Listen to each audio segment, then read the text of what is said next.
السلام علیکم ورحمۃ اللہ وبرکاتہ۔ پہلے ایک بار یہ ویڈیو دیکھ لیں۔ قبلے کی جانب پیراں کرنے کو سونے بھی کراہیت محسوس کرتے ہیں۔ اے ادھر قبلہ ہے بھائی، اے ادھر پیراں کر کو نہیں سونا، کئی کو نہیں سونا، کئی کو نہیں سونا۔ اے ادھر اللہ ہے بھائی، استغفر اللہ، ادھر اللہ ہے تو ادھر نہیں ہے، شمال میں نہیں ہے، جنوب میں نہیں ہے، مشرق میں نہیں ہے، مغرب میں اللہ ہے، استغفر اللہ۔ یہ جو لوگوں کی سوچ ہے یہ غلط ہے۔ قبلے کی جانب پیر نہیں کرنا آپ کون ہوتی؟ اصول بنانے والے، قانون بنانے والے، اسلام میں لکیر کھینچنے والے آپ کون ہوتی؟ اگر اللہ نے منع کیا ہے قبلے کی جانب پیر مت کرو، قبلے کی جانب پیر کر کے مت سو جاؤ، نبی نے بتایا ہے تب ہم مانیں گے۔ نہ اللہ نے بتایا نہ نبی نے بتایا، آپ کون ہوتے ہیں بھائی بتانے والے؟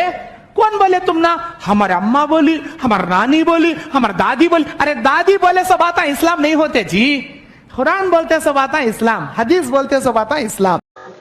یہ ویڈیو میں نظر آنے والا آدمی یہ ہولا ہو گیا ہے، بیوقوف ہو گیا ہے۔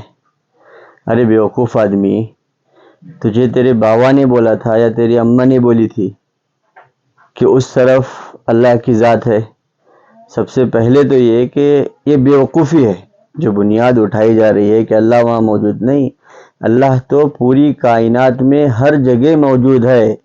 فَأَيْنَمَا تُوَلُّوا فَثَمَّ وَجْهُ اللَّهِ، لیکن اس جہت کا جو احترام ہو رہا ہے، اس رخ کا جو ادب ہو رہا ہے اور اس کی بے حرمتی سے منع کیا جا رہا ہے، تو یہ بیوقوف شخص بتا رہا ہے کہ اللہ وہاں ہے، اس کے لیے اس کا احترام نہیں۔ یہ غلط ہے، بلکہ اس جہت کا احترام دو وجہ ہیں۔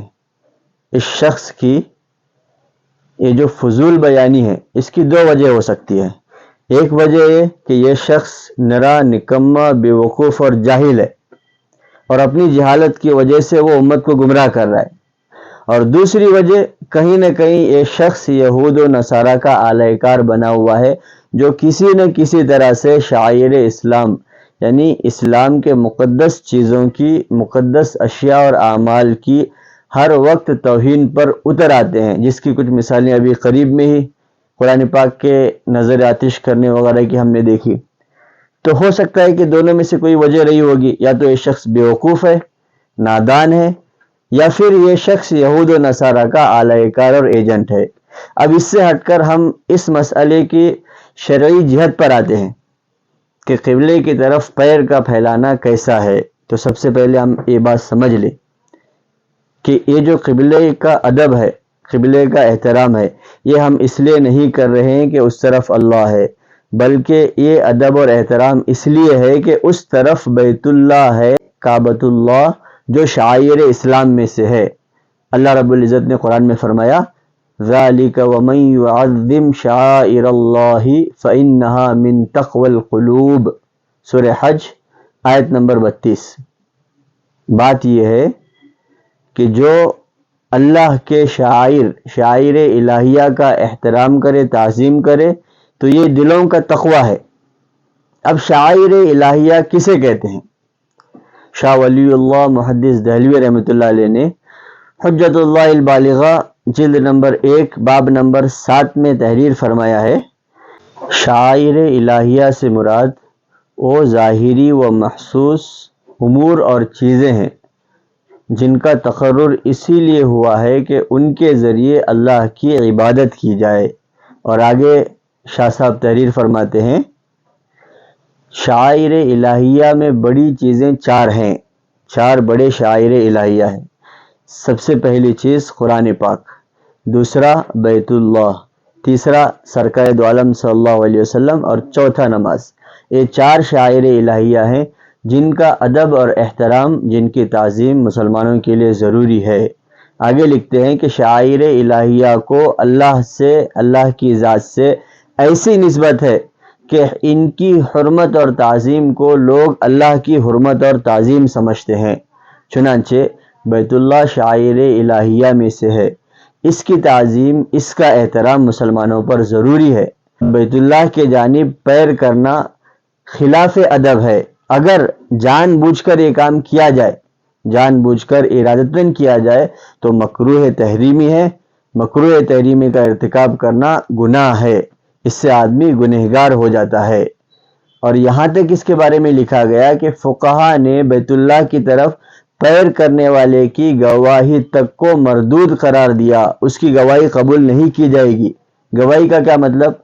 شہادت کو قبول کرنا، کسی کی گواہی کو۔ مثال کے طور پر کوئی شرعی کیس چل رہا ہے، کوئی شرعی تنازع چل رہا ہے، تو اس میں جس کی گواہی لی جائے، یا پھر چاند کا معاملہ ہے۔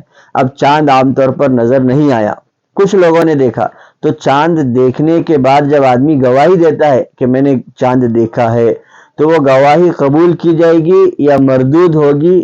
ایسے جو لوگ ہیں تو ان لوگوں میں اس آدمی کو شمار کیا گیا جس کی گواہی قبول نہیں ہوتی، جو بیت اللہ کی طرف پیر پھیلاتا ہے۔ علامہ شامی رحمۃ اللہ علیہ لکھتے ہیں وَيَكْرَهُ تَحْرِيمًا اسْتِقْبَالُ الْقِبْلَةِ بِالْفَرْجِ كَمَا كُرِهَ مَدُّ رِجْلَيْهِ فِي نَوْمٍ أَوْ غَيْرِهَا إِلَيْهَا، اور آگے فرماتے ہیں وَسَيَأْتِي أَنَّهُ بِمَدُّ الرِّجْلِ إِلَيْهَا تُرَدُّ شَهَادَتُهَا، یعنی قبلے کی طرف جیسے شرمگاہ کر کے پیشاب کرنا مکروہ تحریمی ہے، اسی طرح سونے یا نیند کی علاوہ کی حالت میں بھی پیر کا پھیلانا مکروہ تحریمی ہے۔ اور آگے بعد میں یہ لکھتے علامہ شامی، آگے کے بعد میں یہ بات بھی آ رہی ہے کہ قبلے کی طرف پیر پھیلانے والا جان بوجھ کر جو آدمی ہے اس کی گواہی غیر معتبر ہوتی ہے، مردود ہوتی ہے، اور کسی بھی شخص کی گواہی اس کے فاسق ہونے کی وجہ سے مردود کی جاتی ہے، کہ ایسا عمل وہ آدمی کرے جس کی وجہ سے وہ فاسق ہو جائے تو اس کی گواہی کو رد کیا جاتا ہے، اس کی گواہی کو قبول نہیں کیا جاتا۔ اسی لیے یہ جو فتنہ چل رہا ہے کہ بھئی لوگ بیان کر رہے ہیں، ویڈیو میں بول رہے ہیں کہ بھئی کس نے منع کیا تھا؟ تمہارے بابا نے بولے تھے، تمہارے دادا نے بولے تھے۔ نہیں، یہ جو بات چل رہی ہے وہ شریعت کی وجہ سے چل رہی ہے۔ اب ایسے لوگ یا تو لا علمی کی وجہ سے مسلمانوں کو گمراہ کرتے ہیں، یا پھر یہود و نصارہ کے اعلی کار بن کے مسلمانوں کو گمراہ کرتے ہیں، اور ان سے کہتے ہیں کہ بھئی نہیں، قبلے کی طرف تم پیر پھیلا سکتے ہو۔ آہستہ آہستہ یہ جو بے حرمتی ہے بڑھتے بڑھتے اگلے لیول تک جائے گی۔ اب دوسری چیز، دوسرا مسئلہ، بیت اللہ کی طرف رخ کر کے پیشاب یا پاخانہ کرنا، یہ چیز تو بالاتفاق حرام ہے۔ حضرت ابو ایوب انصاری کی ایک روایت ہے، عن ابی ایوب الانصاری رضی اللہ عنہ قال قال رسول اللہ صلی اللہ علیہ وسلم اذا اتیتم الغائط فلا تستقبلوا القبلة بغائط وبول ولا تستدبروها ولكن شرقوا وغربوا، او کما قال علیہ الصلوۃ والسلام۔ یعنی حضرت ابو ایوب انصاری فرماتے ہیں کہ سرکار عالم صلی اللہ علیہ وسلم نے ارشاد فرمایا کہ جب تم قضائے حاجت کے لیے، استنجا کے لیے جاؤ، پیشاب پاخانے کے لیے جاؤ، تو نہ قبلے کی طرف رخ کرو نہ قبلے کی طرف پیٹ کرو، یعنی پیشاب کے لیے جائیں یا پاخانے کے لیے نہ قبلے کی طرف رخ کرنا ہے نہ قبلے کی طرف پیٹ کرنا، یہ حرام ہے۔ آگے فرمایا وَلَكِنْ شَرِّقُوا وَغَرِّبُوا، مشرق یا مغرب کی طرف۔ یہ مدینہ منورہ کے لیے حکم ہے کہ مدینہ منورہ کی جانب قبلہ مشرق یا مغرب کی طرف نہیں آتا تھا، تو فرمایا شَرِّقُوا وَغَرِّبُوا۔ ہمارے لیے حکم ہے کہ مشرق اور مغرب کی طرف نہ کریں، شمال جنوب کی طرف کریں۔ اب ہم گھر بناتے ہیں یا کہیں پر رہنے کے لیے جاتے ہیں تو وہاں ہم سب سے پہلے یہ دیکھیں کہ بیت الخلاء کا رخ کس طرف ہے۔ بیت الخلاء کا رخ شمال جنوب کی طرف ہو تو استعمال کریں، مشرق مغرب کی طرف ہو تو استعمال نہ کریں، یہ حرام ہے۔ اب ایسے لوگ جو پلمبر ہیں، کوئی مسلم پلمبر ہے اور وہ اس کا کام ہے کموڈ یا WC فٹنگ کرنا، تو ایسے شخص کے لیے ایسی ہیئت یعنی ایسے رخ پر کموڈ یا WC کا فٹنگ کرنا کہ جس میں پیشاب یا پاخانے کی طرف قبلے کی طرف رخ یا پشت ہو، حرام ہے، نہیں کر سکتے۔ اب کسی نے کام پکڑا ہے، ایک آدمی درمیان میں ایک پلمبر ہے ہمارے مسلمان، انہوں نے مسئلہ بھی پوچھا تھا کہ میں نے کام ایک جن کا پکڑا ہوا ہے، اب وہ میں کام کر رہا ہوں، لیکن وہاں پر مسئلہ یہ ہے کہ انہوں نے جو رخ بنایا ہے، جو انہوں نے پلان بنایا ہے، اس پلان کے اعتبار سے کموڈ کی ہیئت مغرب کی طرف رخ کر کے ہو رہی ہے، تو میں نے ان کو منع کر دیا۔ تو کہنے لگے میں کسی غیر مسلم، غیر ہمارے جو بھائی ہیں پلمبنگ کرتے ہیں، ان سے یہ کام کروا سکتا ہوں کیا؟ تو اب یہ مسئلہ ہے کہ کسی اور سے کروانا بھی حرام ہے۔ بیت الخلاء کا کموڈ یا WC ایسی حیات پر کہ جس سے پیشاب یا پاخانے میں مغرب کی طرف پشت ہو یا رخ ہو بٹھانا یا کسی کو بول کر بٹھوانا یا اس میں کسی بھی طرح کا استعمال، کسی بھی طرح کا رول ادا کرنا حرام ہے، کسی اور سے بھی نہیں بنا سکتے۔ اگر ہم کام پکڑ رہے ہیں اور پہلے ہم کو پتہ چل گیا تو بھئی ان سے پہلے ہی کہہ دیں کہ بھئی یہ کموڈ میں فٹنگ نہیں کر سکتا، کیونکہ اس میں ہماری شریعت ہمیں روکتی ہے، اس میں شاعر اسلام بیت اللہ کی بے حرمتی ہوتی ہے۔ صاف بتا دیں روزی کا مالک تو اللہ ہے، اللہ روزی دیں گے، ہم شریعت کی پابندی کریں انشاءاللہ اللہ روزی دے دیں گے۔